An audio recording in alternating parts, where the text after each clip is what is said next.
अस्सलाम वालेकुम। Empire properties के यूट्यूब चैनल से मैं हूं उसामा भट्टी। इस यूट्यूब चैनल के थ्रू हम कोशिश करते हैं कि पाकिस्तान की जो बड़ी रियल एस्टेट कंपनीज़ हैं या जो उनकी हाउसिंग स्कीम्स इस वक्त पाकिस्तान के अंदर जो चल रही हैं और उनका जो डेवलपमेंट स्टेटस है या वहाँ पर जो इन्वेस्टमेंट अपॉर्चुनिटीज़ होती हैं वो कोशिश करते हैं कि आपको इस वीडियो चैनल पर आपके साथ शेयर करते रहें। सो थंबनेल से आप लोग जान चुके होंगे कि आज का जो वीडियो का जो टॉपिक है वो हबीब रफ़ीक प्राइवेट लिमिटेड के हवाले से है कि हबीब रफ़ीक प्राइवेट लिमिटेड इनके आजकल दो प्रोजेक्ट्स हैं इस वक्त पाकिस्तान के अंदर, जिसमें कैपिटल स्मार्ट सिटी आ जाता है और लाहौर स्मार्ट सिटी आ जाता है। मार्केट में बहुत ज़्यादा इन है और उन लोगों ने इन्वेस्टर्स डालते हैं वहाँ से बहुत ज़्यादा जो प्रॉफिट है वो कमाया है। सो हबीब रफ़ीक प्राइवेट लिमिटेड का जो बैकग्राउंड है, जो इनका स्टेटस है वो आपसे शेयर करूँगा कि ये कौन लोग हैं और इन्होंने कितने अरसे से पाकिस्तान को ना सिर्फ सर्व कर रहे हैं बल्कि ग्लोबली डिफरेंट कंट्रीज़ को भी ये सर्व कर रहे हैं और अपना नाम जो है वो वहाँ पर इन्होंने बहुत ज़्यादा कमाया है। सो अगर मैं आपसे बात करूं तो ये पाकिस्तान को पिछले 60, इसके जो ऑनर है सबसे पहले मैं डिस्कस करूं तो ऑनर जो है इसके मिस्टर जाहिद रफ़ीक साहब हैं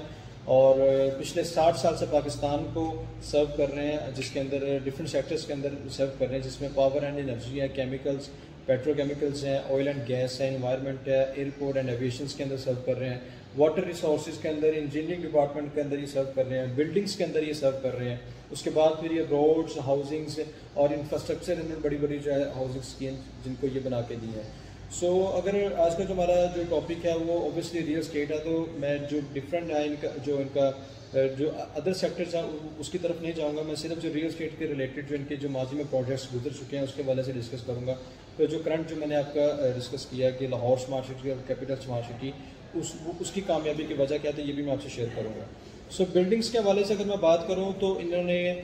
लाहौर को एज जो लाहौर के अंदर जो है वो स्काई गार्डन अपार्टमेंट्स है जेल रोड के ऊपर, बहुत ही सक्सेसफुल प्रोजेक्ट है जिसके डेवलपर तो ओबियसली कोई और है, लेकिन इन्होंने एज अ कॉन्ट्रैक्टर उस बिल्डिंग को बना के इन्होंने डिलीवर किया अपार्टमेंट्स को। इसके साथ ट्राइकन कॉर्पोरेट सेंटर लाहौर इन्होंने बना के दिया, बड़ी खूबसूरत बिल्डिंग है, बड़ी मायानाज बिल्डिंग है। इसके अलावा अगर मैं बात करूँ तो कन्वेंशन सेंटर इस्लामाबाद वो इन्होंने बना के डिलीवर किया और creek Vista Greek city phase 8 DHA Karachi के अंदर इन्होंने बना के डिलीवर किया। इसी तरह बैरिया हाइट्स है बिल्डिंग, बड़ी खूबसूरत इन्होंने बना के डिलीवर की कराची के अंदर। Bahria town icon tower Karachi का इस वक्त सबसे टॉलेस्ट बिल्डिंग है वो उन्होंने बना के डिलीवर की। और इसके अलावा बेशुमार ऐसे प्रोजेक्ट्स हैं इन्होंने जो है वो वर्ल्ड लेवल के ऊपर जो एज अ बिल्डर उन लोगों को बना के डिलीवर किया। सो इसी तरह अगर एयरपोर्ट्स के हवाले से बात करूँ तो इन्होंने पाकिस्तान को जो है वो मुल्तान एयरपोर्ट इंटरनेशनल एयरपोर्ट बना के डिलीवर किया। बहुत ही खूबसूरत, बहुत ही ज़बरदस्त जो है वो एयरपोर्ट है, जिन लोगों ने विजिट किया तो ऑब्वियसली वो जानते होंगे। फिर इसके बाद अगर मैं बात करूँ तो रोड्स, हाउसिंग एंड इंफ्रास्ट्रक्चर के अंदर इन्होंने कौन कौन से प्रोजेक्ट्स में काम किया। तो रोड्स के अंदर अगर मैं बात करूँ तो पाकिस्तान की जो इस वक्त बड़ी फ्लैगशिप रोड्स हैं जिसमें जिसके अंदर आपका मोटरवे आ जाते हैं, आपके हाईवेज आ जाते हैं, वो उन्होंने बना के जो है वो पाकिस्तान को दिए और आज अल्हम्दुलिल्लाह वहाँ पर जो है वो लोग इनसे बहुत ज़्यादा फ़ायदा कमा रहे हैं। सो इस तरह DHA के वाले से अगर बात करूँ तो DHA गुजरावाला जो है, DHA मुल्तान है, उसका जो जितना भी इंफ्रास्ट्रक्चर है वो सारा इन्होंने डिज़ाइन करके दिया। ना सिर्फ डिज़ाइन किया बल्कि उसको डेवलप करके DHA को डिलीवर भी किया। यानी कि DHA भी इनके ऊपर इतना ट्रस्ट करता है इनके प्रोजेक्ट्स के ऊपर कि वो भी अपने जितने भी इंफ्रास्ट्रक्चर है वो इनसे बना के ना सिर्फ इनसे इंफ्रास्ट्रक्चर मतलब डिज़ाइन करवाता है बल्कि उसकी डेवलपमेंट भी इनसे ही करवाता है। और इसके अलावा अगर मैं बात करूँ तो DHA मुल्तान उसके डिफरेंट सेक्टर्स हैं जिन्होंने बना के डिलीवर किए। और इस्लामाबाद के अंदर बेशुमार ऐसे जो DHA के एक्सटेंशन हैं फ़ेज़ 2, फ़ेज़ 3 और उनके एक्सटेंशन बना के डिलीवर किए। तो DHA के बाद अगर DHA करवा सकते हैं तो ऑब्वियसली फिर बैरिया तो फिर पीछे नहीं रहने वाला। तो बैरिया ने भी बेशुमार जो इनसे अपने प्रोजेक्ट्स बनवाए और बना के जो है वो लोगों को डिलीवर किए, जिसमें फ़ेज़ 8 रावलपिंडी आ जाता है, जिसमें अगर मैं बात करूँ तो बैरिया टाउन स्प्रिंग्स आ जाता है, जोन 5 इस्लामाबाद का, Bahria garden city phase 7 Rawalpindi का आ जाता है, बैरिया पैराडाइज है जो कि है ये इस्लामाबाद का, ये इन्होंने बना के डिलीवर किया। सो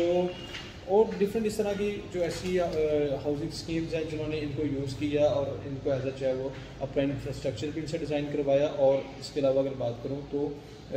डिज़ाइन करवाने के बाद डेवलप भी इनसे ही करवाया। सो ऑब्वियसली जब इतना बड़ा नाम हो जाए पाकिस्तान का और इतने बड़े बड़े इदारे पाकिस्तान के M2 मोटरवे जो है पाकिस्तान की सबसे खूबसूरत इस वक्त जो रोड है वो इन्होंने बना के दी। और इसके अलावा बेशुमार ऐसे प्रोजेक्ट्स हैं, अगर मैं जिक्र करूँ तो वीडियो जो है वो बहुत लंबी हो जाएगी। सो जनरल आपसे बात करूंगा कि ये इनका बैकग्राउंड है जी। इन्होंने पाकिस्तान को डिफरेंट सेक्टर्स के अंदर तो ऑब्वियसली सर्व कर रहे थे, लेकिन जब ये रोड्स हाउसिंग की तरफ आए तो इन्होंने अपना प्रोजेक्ट लॉन्च करने से पहले इन्होंने एज अ डेवलपर काम किया, इन्होंने एज अ डिज़ाइनर काम किया, और डिज़ाइन करने के बाद अपना ना सिर्फ लोहा मनवाया बल्कि इस लेवल पर चले गए कि आज इनको ये ज़रूरत महसूस होने लगी कि हम अगर DHA को बना के इतना सक्सेसफुल कर सकते हैं, अगर हम बैरिया को बना के इतना सक्सेसफुल कर सकते हैं, या फिर गवर्नमेंट के साथ अटैच होकर हम गवर्नमेंट को इतना फ़ायदा दे सकते हैं, तो हमें क्यों ना अपना भी कोई प्रोजेक्ट लॉन्च करना चाहिए। तो ऑब्वियसली इन्होंने अपने एक्सपीरियंस को इस्तेमाल करते हुए फिर कैपिटल स्मार्ट सिटी इस्लामाबाद के संगम में उन्होंने लॉन्च की, जिसमें आपने देखा कि बहुत ही state of the art society उन्होंने बना के लोगों को दी। और वहाँ पर जब इन्वेस्टमेंट का टाइम था, या जो इन्वेस्टमेंट का टाइम अभी है, तो जिन लोगों ने वहाँ पर इन्वेस्टमेंट की उन्होंने कितना वहाँ से प्रॉफिट कमाया, उसकी बैकएंड पे रीज़न ये थी कि जो लोग इनको जानते थे, इनके प्रोजेक्ट्स को, तो उन लोगों ने बेशुमार इनके ऊपर जो है वो उसके ऊपर ट्रस्ट किया। और नाम तो ऑब्वियसली उन्होंने कैपिटल स्मार्ट सिटी की जितनी भी सोसाइटीज़ हैं उसके साथ स्मार्ट सिटीज़ इन्होंने लाजमी जोड़ा, और उसकी ना सिर्फ स्मार्ट सिटी नाम रखा बल्कि उसके अंदर जितने भी स्मार्ट सिटीज़ वाले जितने भी फीचर थे वो, जिसके अंदर फ्री वाईफाई आ जाता है, जिसमें बड़े बड़े खूबसूरत पार्क्स आ जाते हैं, या फिर जो वेस्ट जो मैनेजमेंट है वो उसको हैंडल करना बहुत मुश्किल होता है किसी भी हाउसिंग सोसाइटी के लिए, तो वो उन्होंने टर्की की एक कंपनी जिसके साथ कॉन्ट्रैक्ट करके उसको कवर अप करने की कोशिश की। और इसके अलावा इन्होंने अपनी प्लानिंग इस तरह से की कि अपने जितने भी इन्वेस्टर्स हैं उनको किसी भी तरह से लॉस में नहीं जाने दिया, उनको जो है वो फ़ायदा ही दिया। और उसके बाद जब कैपिटल मार्केटिंग स्मार्ट सिटी के अंदर लोगों को फ़ायदा हुआ, तो उसके बाद फिर इन्होंने लाहौर स्मार्ट सिटी लॉन्च की। और लाहौर स्मार्ट सिटी अगर मैं बात करूँ इस वक्त पाकिस्तान की जो सबसे ज़्यादा प्रॉफिट देने वाली हाउसिंग सोसाइटीज़ में जिस सोसाइटी का नाम लिया जाता है वो इस वक्त लाहौर स्मार्ट सिटी है। सो ये जी इनका हबीब रफ़ीक प्राइवेट लिमिटेड का एक बैकग्राउंड था जिसके हवाले से आपको बताना था कि ये इनका बैकग्राउंड क्या था और इनका जो करंट इस वक्त डेवलपमेंट स्टेटस है वो क्या है, और वहाँ से लोग किस तरह फ़ायदा उठा रहे हैं। तो बहुत सारे लोग पूछ रहे थे कि अगर हम इनके प्रोजेक्ट्स के ऊपर इस वक्त इतना ऑन चल रहा है तो क्या हमें इतने ऑन के मार्जिन पे जाके हमें यहाँ पर इन्वेस्टमेंट करनी चाहिए कि नहीं। तो उन लोगों को यही कहना, मेरा मशवरा ये है कि जिस तरह का ये इंफ्रास्ट्रक्चर अपनी सोसाइटीज़ के अंदर इस वक्त बना रहे हैं, पहले तो जस्ट ओनली फाइल थी और एक ज़मीन थी जिसके ऊपर इतना ऑन चला गया, लेकिन अब जिस लेवल का ये जाके वहाँ पर इंफ्रास्ट्रक्चर इन्होंने डिज़ाइन करना शुरू कर दिया और बनाना शुरू कर दिया, तो अगर आप जाके विज़िट करेंगे किसी दिन आपको उसका विज़िट भी करवाऊँगा कि आपको अपनी आंखों पे यकीन नहीं होगा कि इतनी खूबसूरत कोई सोसाइटी जो है वो बना के जो है वो इतने कम रेट्स के ऊपर जो है वो डिलीवर कर रही है। सो आपको यहाँ पे लाहौर स्मार्ट सिटी के अंदर कैपिटल स्मार्ट सिटी के अंदर अपनी इन्वेस्टमेंट करनी चाहिए। और इनकी जो जितनी भी हाउसिंग स्कीम्स हैं उसमें किसी भी किस्म का कोई डाउट ना रखें। इनका जितना भी काम है सारा डिजिटल है, जितना भी इनका काम है वो सारा IT की बेस के ऊपर है। आपको किसी भी किस्म का इंशाल्लाह यहाँ से फ्रॉड नहीं होने वाला। तो अगर आप लाहौर स्मार्ट सिटी के अंदर या कैपिटल स्मार्ट सिटी के अंदर अपनी इन्वेस्टमेंट करना चाहते हैं तो स्क्रीन पर जो नंबर आ रहा है आप हमसे रब्ता भी कर सकते हैं। इंशाल्लाह इसके हवाले से आपको जो नई जो बुकिंग चल रही है उसके हवाले से भी आप डिस्कस करेंगे, और आपको किस लेवल पर जाकर